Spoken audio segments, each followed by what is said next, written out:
ഈശോമിശിഹായ്ക്ക് സ്തുതിയായിരിക്കട്ടെ. നവംബർ 23 വിശുദ്ധ ക്ലെമന്റിന്റെ തിരുനാൾ. Roman ജനസ Clement 88 പാപ്പാ സ്ഥാനത്തേക്ക് തിരഞ്ഞെടുക്കപ്പെട്ടു. വിശുദ്ധ പത്രോസിന്റെ നിർദ്ദേശങ്ങൾക്കനുസൃതം സ്ഥൈര്യപരമായ കൂദാശ പുനരാവിഷ്കരിച്ചു. മതപരമായ ചടങ്ങുകളിൽ ആമീൻ ആവിർഭവിച്ചത് ഈ കാലത്താണ്.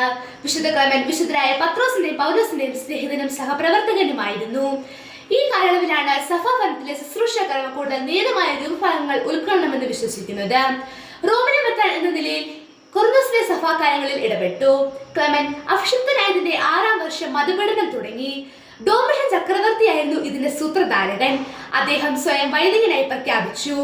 അനേകം പേർ വിശ്വാസ സംരക്ഷണത്തിനായി രക്തസാക്ഷികളായി. ഈ രക്തസാക്ഷികളെല്ലാം ധീരതയോടെയും ശാന്തമായും സന്തോഷത്തോടെയും തങ്ങളുടെ വിശ്വാസം തെളിയിച്ചു. മതപഠനം വർദ്ധിച്ച അവസരങ്ങളിൽ ക്ലെമന്റ് പാപ്പ പല ഒളിവ് താവളങ്ങളിലും മാറി മാറി താമസിച്ചുകൊണ്ട് സഭാ ശുശ്രൂഷയ്ക്ക് നേതൃത്വം നൽകി. അവസാനം ക്ലെമന്റ് പാപ്പ പിടിയിലായി, നാട് കടത്തപ്പെട്ടു. എങ്കിലും അദ്ദേഹം തന്റെ ദൗത്യം തുടർന്നു. പട്ടാളക്കാരോട് പോലും വിശ്വാസം പ്രസംഗിച്ചു. അവസാനം രാഷ്ട്രദേവന്മാർക്ക് ബലിയർപ്പിക്കണമെന്നുള്ള ചക്രവർത്തിയുടെ കൽപ്പന അദ്ദേഹം നിരസിച്ചു.